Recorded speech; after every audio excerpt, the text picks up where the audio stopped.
Yup. What's good? What's popping with everybody? We back with the Faxtory podcast show.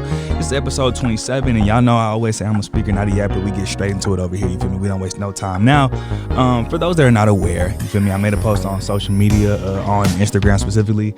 And for those that are not aware, that's Fax.Koolaid, but I'm pretty sure everybody's aware of it. I made a post about my pops. So for those that don't know, I lost my dad just a few short days ago. It was on November 8th at approximately 10:29 p.m. And obviously, as you can imagine, it's been a pretty tough time for me and my family. As far as me, because many people will ask, okay, like, how are you doing? Me personally, I'm taking it pretty better than I thought. And he was sick, you feel me? It was an ongoing battle for a long time. And, God never makes any type of mistakes. You feel me? That battle ended on Saturday.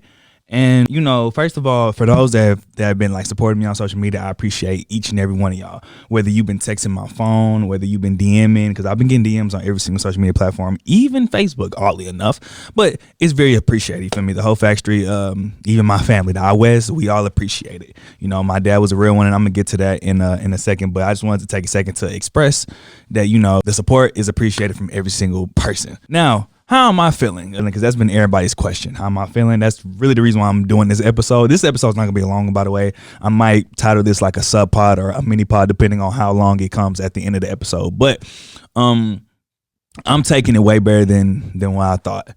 You feel me? My greatest fear growing up was that I was gonna lose my dad. Literally, not saying I don't love my mom or anything like that, but my dad is older than my mom. You feel me? So my fear was that I was always just gonna lose my dad, and that used to make me very emotional, like growing up. And folks that know me know I'm not that emotional of a person, which that trait was passed down by my dad. My dad has never cried before. You feel me? Even if he did, nobody ever saw it. I guarantee you. But I'm taking it much better than how I thought I was, and I think it's simply because I kind of started to see like the decline. And that's something that many people don't really talk about when it comes to losing like a loved one. When it's sudden, it's crazy bad, bro. It's the worst thing ever. But when you can kind of, I'm not gonna say see signs that it could happen, but no, I ain't gonna lie, it's that when you see the signs that a transition to heaven it could be there. I feel like it's easier to deal with, and everybody grieves differently, and I'm gonna get into that in a second, but I think that's why. And another reason why is because, bro, my dad would not want me to be sad. You feel me? My dad always used to boast about how he rarely buried anybody in his life. Everybody in his life, they all live long. He rarely seen people, pass away in his lifetime, people that were like close to him, people that he cared about. So he would have rather this than anything else. That was what I told my church when I went to go speak to them, because obviously y'all know he was a pastor, so we had to address the church as well. But my dad was a real one. You feel me? That's why it's easier to kind of deal with it versus if he was a father that was like deadbeat, or if he was a father that wasn't doing anything good. But many people ask me, where do you get your charisma from? Where do you get your knowledge? Where do you get your verbiage? Where do you get your want to be very intelligent? Like, you feel me? Like, from him. And it's way easier to deal with a loss of somebody whenever that person was a great person. And my dad was a great person. He was a real one. And I believe that, it's important for me to, make him proud as he's looking down, you feel me, to continue doing what I'm doing. If he's looking down at me, he would want me to keep going. You feel me? And that's why we're here. I really wanted to get back into doing the content, and just get back into like the flow of things. So you feel me? Rest in paradise to my dad, and you feel me? I gotta continue to make our last name great. I will say one thing about this time I've learned, because in every single season of life we learn our lessons. You feel me? And I want to share it with y'all. One thing about the bad times, you feel me, or the times in our life that are hard. The bad times truly do show you the great people. Like, genuinely, bro.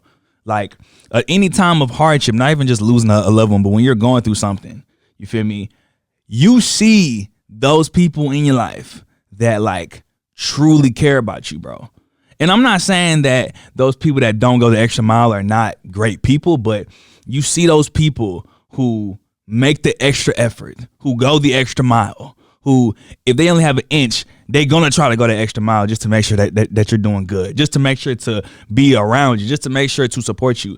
Those are the greatest people in your life. There are some people that will literally just sense it within themselves. Like, my friend or my brother, my sister is not like, let me just hit them up. Let me make sure that something, like, they just know that something is not okay. Those are the people that you got to keep around. Those are the difference between, the good and the great. And I have to continually make this clear. All because you're perhaps not the person that did as much as those people. That doesn't mean that you're not a great person. It doesn't mean that you're a bad person. It doesn't mean that you should get cut off. But those people, they know that it's going to take a little bit of extra work to support you around that time. They know that it's going to take a little bit above an inch. They might got to go a mile. It's going to take a little bit of extra time to do things to ensure your happiness. Like, those are the people. Those are the best people. And you only see that during the tragic times. When everything is good, it's easy to get support from people. When everything is good, it's easy to get extra time from people. When everything is good, it's easy to get extra efforts from people. But what about when you're going through those tragic times? What about when you're losing a loved one? What about when your mental health is not in a perfect state? Those people will reveal themselves to you, even if it's not their intention to show you. But those are the people that love you. And I know around this time for me, because I've never lost anybody before, so losing my dad, you feel me? I see those people who have now revealed to me that they're great people. Like, that they're the people that that deserve my love. Those people deserve your love, bro. And you can even think back to a time where perhaps you weren't doing good. Whether perhaps, again, not even with just losing a loved one. Maybe you were going through a time where being your friend probably wasn't a popular decision. Maybe you're going through a time where, you know, it was hard to support you, where people made it hard to support you, yet you still had those people that was on your side. You still had those people that was checking up on you. You still had those people that made it their duty to make sure that you was good, that checked in with you, that asked you if you needed anything, that just made sure that they knew that you were on their side. You are the greatest type of people. And those people, I don't got to call them out. They know who they are in my life. You feel me? And again, all because certain people didn't show up like them doesn't mean that they're bad people. But again, it's in some people. Some people just got it. Some people don't. You feel me? But I basically say that to say, like, you really got to pay attention during that time. It might be hard, but you got to pay attention and really see those people who are just different. Those are the for lifers, bro. So I appreciate everybody that's been supporting everything of that such. Now, one thing I will say, and this might seem kind of funny, but the grieving process. The grieving process is very funny. I need people to genuinely understand. Everybody's grieving process is different. Okay?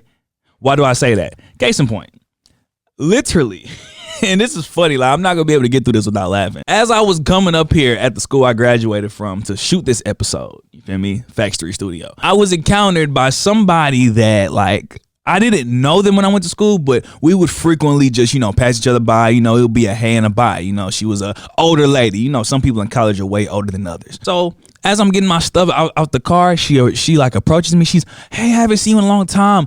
I seen that your dad passed. I am so sorry. How are you doing? She was so concerned, you know, which is a good thing. I was like, I mean, yeah, man, you know, it's pretty tough, but, you know, God got us. You know, we just taking things day by day. You feel me? I'm finna go shoot this episode. She cuts me off and was like, look, it's okay to be in denial sometimes. That's a part of it. I was a little confused. I ain't gonna lie, because what part of what I just said shows I'm in denial. But I'm like, no, you feel me? I've already come to terms with it. I know that he's in the best place, you know. No, that type of banner when it comes to people that like pass. And she says, look, it's not good to hide your emotions and keep it all in, Koolaid. I was like, well, I'm just keeping it honest with you. She really wasn't trying to hear that. This lady goes on her phone, opens up the post that I posted of my dad. I know y'all seen that. Shows it to me. Says, look, we're going to express those emotions right now. I want you to look at your dad and I want you to let the tears fall because they need to. And I'm just, mind you, it's people around. This is a campus I already graduated from. I don't like being seen unless I'm in the factory studio. She pulls up the picture of my pops. Mind you, I didn't even know she had me on Instagram. How did you even see that? She pulls out the post. She says, look, just cry. It's okay. You have to learn to let it out. This is a part of the process. Obviously, in that very moment, I didn't tear up. Obviously, I'm trying to express to her that that's not what this is right now. She says, you know what? I'm going to give you the number of my therapist because we have to get you through this tough time. We can definitely see it that you're not doing okay right now. It's in your eyes. Ladies and gentlemen, like, God forbid somebody isn't sad 24/7 after they lost their loved one. Like, dang, do I have to be crying 24/7? I'm not even much of an emotional person, but the emotions have been there. I can't be happy not once. I got away from her, but it was just funny because y'all, everybody grieves different. Everybody's process is different. Yes, I've been taking it. I feel like the best out of all my siblings. I'm not going to speak on how they're feeling, you know. Those that know them, y'all can reach out. But bro, everybody's different, okay? I think it's important to let your emotions through and never hide your emotions because they're going to show, especially if you had a good father or a good loved one that just lost. But all because you're not crying and, you know, boo-hooing 24/7 doesn't mean that you're hiding emotion. That's really what I want people to know. Because when people keep asking me, yo, how you doing? And I tell them, you know, I'm doing way better than I thought. They'll be like, don't hide your emotion. You have to cry. You have to be nobody's saying that that's not true. But no, again, I just say that because the grieving process is definitely funny. It's definitely something I've never dealt with. But being strong for my people, I feel like that's a very, very, very important thing. And it's important for people to see that not everybody's sad 24/7. Because me, I don't like to be around an environment of sadness 24/7. I'm gonna be the light. Y'all know how I am. You know how we are in the factory. But again, I appreciate everybody's condolences. And you know, my dad will rest in paradise forever with my Lord and Savior, with God. You feel me? Now, once again, this will not be a long episode, but you know, I figured since we're coming in the factory studio, since we're here, we might as well talk about a few things that I already was going to talk about because I was already loading this episode, you know, already game planning it, and then that happened. So I might as well finish talking about what I'm talking about. You feel me? We're in good graces this morning. Now, one segment that I introduced that, you know, people really are a fan of, you know, we're going to be doing this every week. What has the Faxtory pissed off this week? Besides the fact that I don't have my dad anymore. This is the segment where I bash a few things I've noticed during this week. First thing that has the Faxtory pissed off this week is EOS Fitness. Now, for those that don't know, EOS is the newest, most successful gym franchise that's really spreading worldwide. Now, the one thing about EOS Fitness, and if you know, you definitely know, EOS Fitness is superficially the gym that contains the finest women in the world, especially if you in Texas, especially if you're in Houston, Sugarland, downtown, Allen Parkway, etc., etc. It's actually insane. But let me tell you where I'm drawing the line, bro. Let me tell you why EOS has the Faxtory pissed off this week. Because I was talking to a girl one day, seen her at the store, and I ain't gonna lie, this girl was very, very gorgeous. I've been knowing her. Very, very gorgeous woman. She mentions that she wants to get back in the gym. I encourage that. As y'all know, I always preach health is wealth. So she says, which gym should I'm trying to look for a gym to start a membership at? So I give her suggestions, of course. I used to have a membership at Fitness Connection. I know Lifetime is there. LA Fitness is also there. I told her now EOS is there, but you know, EOS might be too packed, so you probably don't want to do that. She said, oh no. She literally cuts me off. She says, oh no, I have to get a membership at EOS. In my mind, I'm like, why do you, what's making you say that? Like, what's your premise for saying that? She said, no, because that's where all the baddies go. She said, you know, because that's where all the baddies go. I'm trying to be where all the other fine women be at. Oh, hell no. That is not what y'all are about to do to my beloved EOS, bro. The EOS that I once and still love to this day. You feel me? I'll be at different locations in Houston, Texas. Y'all are not about to turn EOS into the baddie hub, bro. Because you know what that means, bro? That means the more gorgeous women that keep getting memberships at EOS Fitness, my beloved EOS Fitness, that means on the other side, the more men that are going to start getting EOS memberships. And I'm not against people getting their fitness level up, but my thing is, with that big bunch of people are going to come people that are not even serious about working out. You're going to turn this into an environment full of ego lifters. You're going to turn into an environment full of content creators. Now, I don't have problems with people that do content, but when you have a gym where it's tripods at every single bench, every single workout station, because the environment just allows it, you feel me? The aesthetic is nice. That's going to be a problem. It's going to turn into an environment where people literally just come to the gym just to interact with beautiful people. No, sir, that is a problem. We cannot allow this to be the thing. Now, if you're serious about your fitness, of course, EOS, you feel me? EOS should really offer me a brand deal, you feel me? Hey, EOS, if you're seeing this, send this to anybody that goes to EOS or that works at EOS. Stop recommending people to get a membership at EOS because the people in there look good. Please, this is not helping the gym, I promise you. Because when you go to the gym around 5 p.m., 6 p.m., 7 p.m., that's now rush hour. That's now traffic time. There's no benches available. There's no leg presses available. There's no dumbbells available because y'all are going there whenever y'all know the fine and beautiful people gonna be there. I wish EOS was gate kept like the beginning, but you know, successes to EOS, you feel me? But we're not about to turn it into that. Be serious about your workout. Don't come to EOS because everybody looks good. I get it, but stop that. And this is kind of going to lead me to the second thing that has the Faxtory pissed off this week. These portable hookah pens. And you know exactly what I'm talking about. And let me give you a story time, because these portable hookah pens got y'all in the strongest chokehold I've ever seen, bro. And I'm not against smoking hookah, you feel me? I personally don't do it. My best friends love doing it. I call them hookah mamas, bro. If you want to invite them out of this hookah, I guarantee you they coming out. And I know many other girls like that. But it's getting out of hand. Literally, I was at EOS. I can't remember if it was the Sugar Land location or the Endicott or the downtown location. But it was in Houston. You know, again, as I just mentioned, EOS has a lot of beautiful women, especially in Houston. I'm lifting, right? Across from me, I can see through the mirror was a leg press machine, you feel me? There's this girl. She doing it, I ain't gonna lie, she doing the leg press. And when she's done with a rep, I literally see her pull something out of her spandex. Cause you know, everybody now, they done turned EOS into now a fashion show, a fitness fashion show too. She pulls it out of her spandex and she hits that.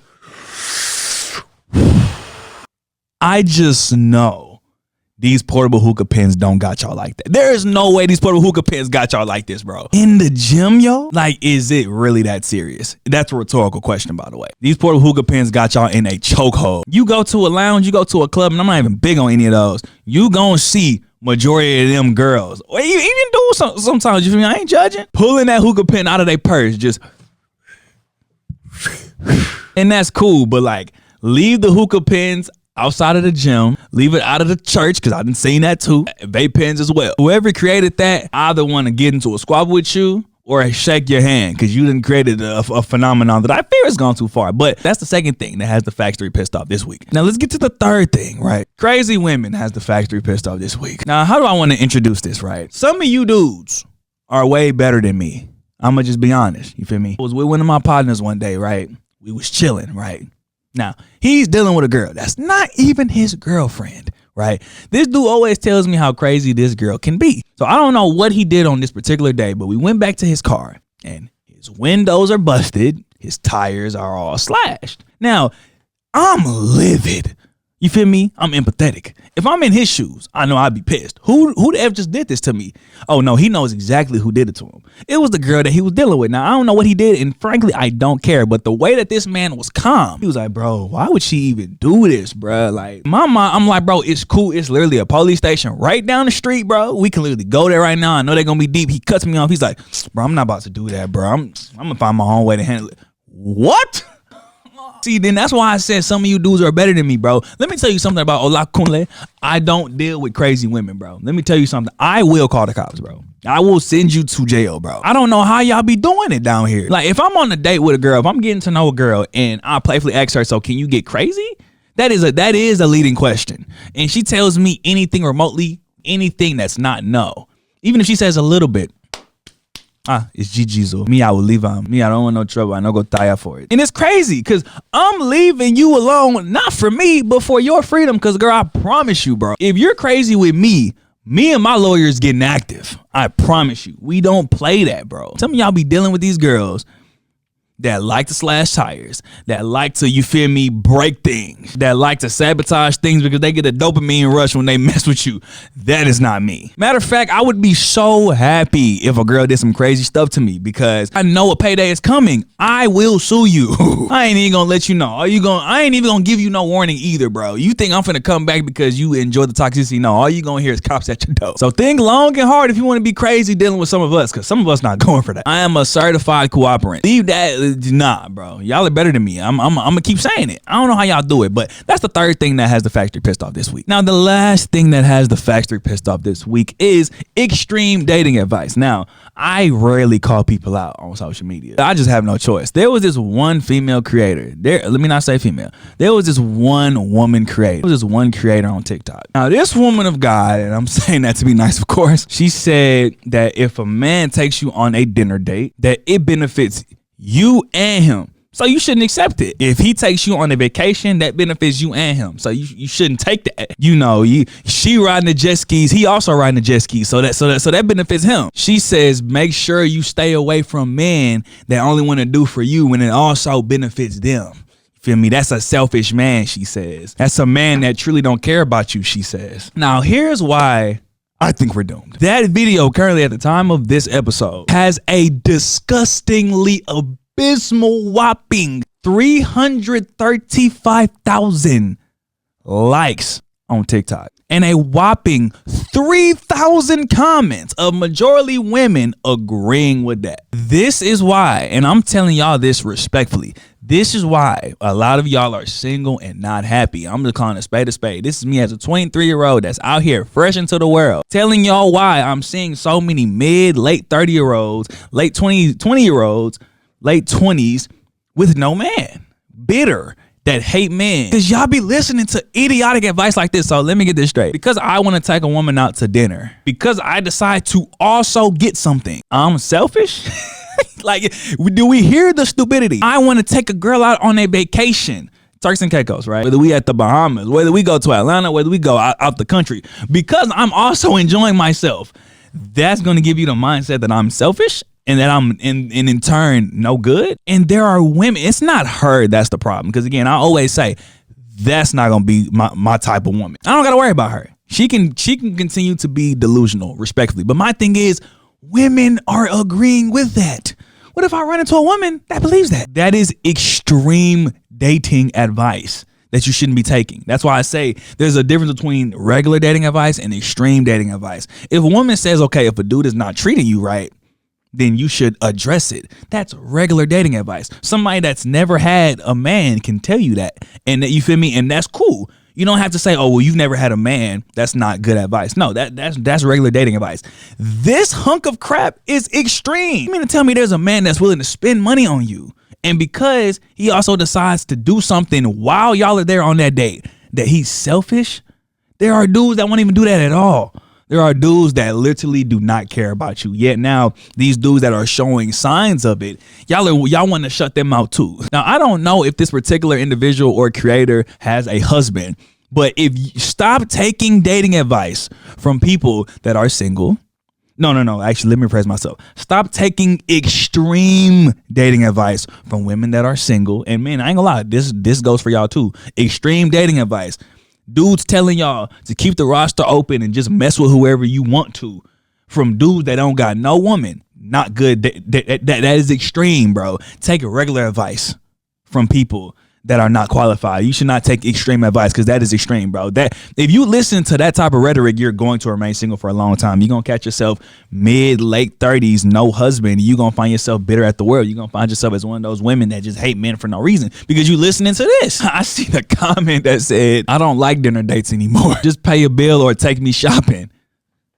These type of women never find the right type of love. Because let's say you run into a man that just want to pay for everything. You don't think that there's going to be some type of transaction that you're just going to be okay with? That's not true love. And me saying this is regular dating advice that combats this extreme dating advice. Ladies, all I'm trying to say is be careful whom you get advice from over this goddamn internet. This same internet that gives way too many people the open platform to spread crazy rhetoric like this one. It's women out here that deserve great men but keep running into H type of dudes. And yeah, you're telling them to not accept the dudes that may have good in heart. Crazy work, ladies and gentlemen. Much of your time, I'm going to keep with that segment as the weeks go by. Now, it's only 3 things I want to talk about. The next 2 I'm going to make very, very quick. Now, I just wanted to speak on this just for a second. Ladies and gentlemen, Speed is a content creator. I'm finna talk about iShowSpeed. He's a content creator, very, very big. I'm a stream journalist, right? I cover streamers. It might be time to start having very uncomfortable conversations about Speed, ladies and gentlemen. It's time to start having pretty uncomfortable conversations about Speed, not gonna lie. Like the things that he's doing, like, you feel me? You definitely see that Speed wanted to be an athlete. And I ain't gonna lie, there's no other content creator or streamer that's low-key ever existed that is doing what he's doing. You gotta understand, the guy is young. He doing all of this. The man could legitimately play his folks talking about something, he could be an Olympian. Now, I don't know if I'm gonna go that far, but if you think that Speed can't, if he decides to drop streaming and really take on the sport, probably not basketball, but really train, he could really get into a stratosphere of athletes, successful athletes, bro. I just really wanted to give a shout out to that, because if y'all been seeing the things that he's been doing, bro, it's low key. Some things are kind of unbelievable, bro. I'm not gonna lie. The average content creator or streamer is not doing some of these things, and I like that method of what he's doing, bro. Some people want to get on a certain platform of their talent, but they might not have the platform. Me being a stream journalist, I've seen that Speed wasn't doing all of this back when he was just regular streaming, just, you know what I'm saying, just being funny and stuff like that. But you could tell that these are things that he really wants to do. You feel me? Most of the times when he's doing these challenges, he's not even streaming it. This is what he wanted to do. And that's what I always say. And I'm not going to speak on it too much, but giving yourself the platform to do what you really want to do, bruh. Many people don't know that I'm a musician. When I get bigger, when I use this platform like Fax.Koolaid to propel myself, you don't think the world's gonna see all the other talents that I possess, bro? Speed is doing this the right way. That's how you're supposed to do it, bro. That's why I said, bro, it's time to have them talks about where Speed is at when it comes to, you know, content and, you know, content creating, and also intertwining your talent when it comes to streaming and content creation.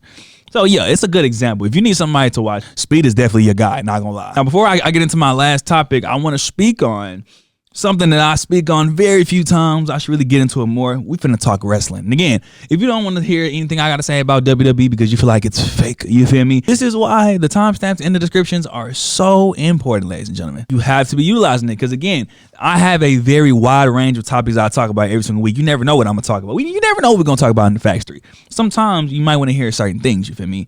Use the timestamps to go to what you want to talk about. Now, let me talk about WWE, right? Now, for those people that know what's going on in the WWE, John Cena's about to retire. Now, we are in a new era of WWE, right? John Cena in his last match. I personally think, this is me, this is what Fax.Koolaid thinks. I think John Cena's last match is too important. It's too vital. It's such a big and vital deal that WWE shouldn't lock in an opponent until dang near the week of, bro. That's just how I personally feel about it, bro. Like, seriously, I understand it's been tradition for legends to lose their last match when retiring, you feel me? For the most part. But this is John Cena we're talking about. This is the dude that WWE literally said, you know what? We're going to start calling you the GOAT before you even announce that you're finna retire. We're going to give you the record of the 17th, and we're going to give you Grand Slam. There is absolutely nothing that John Cena has not done. This is the most important retirement in wrestling thus far. So the fact that we already know who he's going to face, more than likely, I'm hearing Gunther, you feel me? It's too important for us to already be underwhelmed by his last match because we already know who the opponent is going to be. Now, for it being Gunther, let me just say this, right? No disrespect to Gunther, you feel me? Why does it have to be Gunther again? We already didn't seen the man be at the top. Does he really need to be the person? John Cena is all about now raising up the next generation because he done made that mistake in the past, you know, like with the Nexus and people of the sort. Why not use this for somebody that really needs it or somebody historic? I don't think giving it to Gunther is historic. Yeah, I get it. He retired Goldberg, and I guess WWE and Triple H is trying to make Gunther be the person that just retires people, which, if you really keep that going, I see how that could work. But again, this is John Cena we're talking about. I don't mind if after Gunther wins the tournament, somebody that really deserves to be in that retirement match with John Cena comes out and says, you know what, bro? I challenge you for that last match. Is it a crime for WWE to just switch plans like that? I don't think it should be, because once again, it's John Felix Cena. Is that such a crime? Because I'm not gonna lie, I can't find too many people that still want to see Gunther versus John Cena. Like, dude, I don't think that's going to be such a cardinal sin if WWE decides to change the plan to give us something that we want, bro. I already don't want John to lose his last match. We know we're going to get that. But I promise you, I don't think that Gunther needs it, bro. And then you got to understand, WWE, we're in this new era of social media, which I'm not really too much of a fan of, where you got people reacting to what's going on with WWE, voicing their predictions of what they think is going to happen. So people already know what's going to happen before it's there. So WWE has to try their hardest to play against it. And I'm not even gonna lie, WWE, you gotta find a way to do that. I'm gonna also say this because I've seen somebody speak on it. No offense to those that stream all these WWE shows and, you feel me, all of that. But just know that we know that a lot of y'all reactions be fake, okay? We get it. Y'all are trying to get y'all's 0.5 seconds to be on TV. I'm not being a hater. I swear I'm not. I'm just telling y'all what it is. Some of these reactions are not authentic. And, you know, it's okay. It's pretty clear that some of y'all be going back and remaking some of this. And please keep doing it, because that's what's making you successful. If it ain't broke, don't fix it. I just want you to know that some people can read into it, because it'd be some people that literally be like, they'll be watching a show, a return is about to happen, and they'll be speaking on the return, and they'll say it 0.5 seconds before it happens. Like, gang, you know you're not tapped in like that. Gang, you really expect us to believe that you just predicted that. And I'm not calling nobody out by name. And I'm not the only person that's saying this. It's been said a lot. I just want to also say that I also be peeping. And I'm not even into WWE as much as I was back in the early 2010s. But yeah, that's my thoughts on John Cena's retirement match. And then again, I'm going to keep saying it. I'm probably going to need life support right outside my crib watching that last match. Because when that final bell rings, whew, pray for me, man. Now, the last thing I'm going to talk about, right, and this was highly requested, you feel me? And again, if you ever want me to talk about anything, all you got to do is hit the DMs of me, any social media platform. Let me talk about this Michael Jackson movie so I can get out of here. Now, as we know, the Michael Jackson movie is coming out, I believe, the day after my birthday. I think April 24th, 25th, or 26th. Either way, 2026, that movie's coming out. Now, I don't know. I'm torn between wanting to be the very first person at the theater, wherever theater I'm at, because I'm going to watch that movie first day, or trying to find some way to watch it bootleg in my room that same day it drops. Because I'm not going to lie, I feel like those in the theater when the movie comes out is going to ruin the experience in some way, shape, or form. Whether it's people singing too loud and too off key, not even knowing the words. Whereas people talking and screaming and yelling the whole time, which I get it. When you go to a movie, you're entitled to do all those things, but it's like, ooh, that might be a little bit overwhelming and overstimulating. That's why I've created do's and don'ts. You can send it to your gang because I know people are going to be coming in bundles to watch this movie. My first don't, no dancing whatsoever. If you want to dance when you see Michael Jackson performing Billie Jean or Beat It, you feel me, or Smooth Criminal, because you know it's going to be people that are going to be dressed like Michael Jackson to watch the movie. I was doing the same thing with Black Panther. Y'all was dressed in African clothes to go watch Black Panther. To this day, I don't know why y'all did that, but you know that that's going to be there. You need to go on the aisles, right? And when y'all are doing the kicks and when y'all are doing, you know, all the theatrics that Michael Jackson amazingly did, you cannot cover anybody, bro. You want to try to steal the attention like most Michael Jackson impersonators really be trying to do? Please be on the side. The second don't. We cannot stop everybody from singing, but know your capacity, bro. You should not be louder than Jeff R. Know your capacity, bro. If you cannot sing, you don't have to be the loudest person in the movie theater that day. And we can't control that. But let me say this, and this is the real don't. If you don't know the words, don't try to sing it. The third don't. Absolutely no think pieces, bro. I promise y'all we do not care. We do not care that there are probably people that look better. We do not care that there are better dancers in the world than Jeff R. We do not care that there could have been other actors that could have had this role. We do not care that you want to be different from everybody else. I think and know that this movie is going to be a 5-star movie, really, because this man Jeff R locked in for 2.5 years to make this movie. They've literally been shooting this movie for 2.5 years. But you know that there's going to be people. I don't know. Maybe I'm different, but the Michael Jackson movie just wasn't that good to me. You know, I know this isn't a popular opinion. Yeah, you know it's an unpopular opinion. You just want to be different. And no critiquing to Jeff R. Let me tell you something, bro. I've been seeing what people have been saying, that there should have been a better actor, that there should have been somebody better to portray Michael Jackson. They're calling it nepotism. Are you serious, bro? Jeff R is the son of Jermaine, Michael Jackson's brother.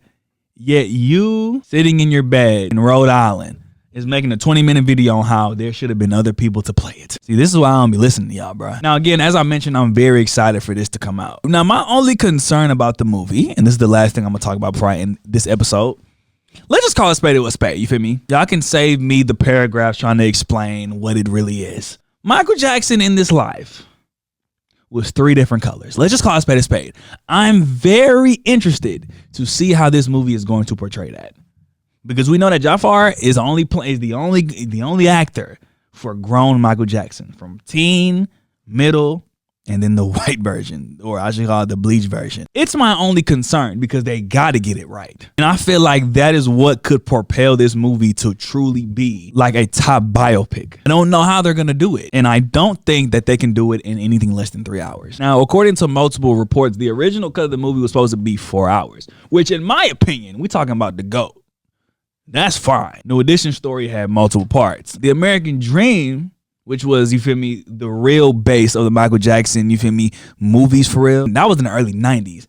That was multiple parts. The Temptations, multiple parts. Michael Jackson deserves to have the longest one, but now I'm saying that it got cut to 3.5 hours. I don't know if 3.5 hours is enough to get everything. I just know that this is probably going to be the greatest thing I've ever seen. And now I'm going to close off by saying this, because I've been seeing the conversations. Who would beat Michael Jackson in the verses? I've been seeing names like Prince. Get that out of here respectfully. I love Prince, but stop it. And I've been seeing R. Kelly. Now, R. Kelly's a little tricky. R. Kelly's a little tricky. The thing about Michael Jackson, you gonna know some of Michael Jackson's songs even without knowing who he is. Michael Jackson in a verses would be so cheat code, because any song that he plays is triple platinum / gold potential. Even his watered down albums like Invincible. Do you know how many people call Invincible Michael Jackson's worst album? Mind you, that album is fire. From Unbreakable to Heaven Can Wait, Heartbreaker, 200 Watts, Butterflies, and You Rock My World is on there. Michael Jackson's arguable worst album is Destroying many legends' best album, low key, or second to best album. Michael Jackson is truly like no other, bro. I can't wait for that movie to drop. Now, once again, I'm gonna try my hardest, very, very hardest. Just be patient with me during this time, especially responding to all these messages about my father. The Faxtory is still gonna try to get work.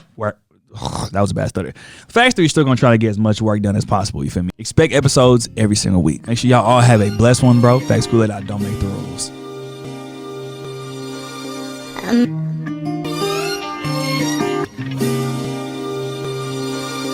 Imagine seeing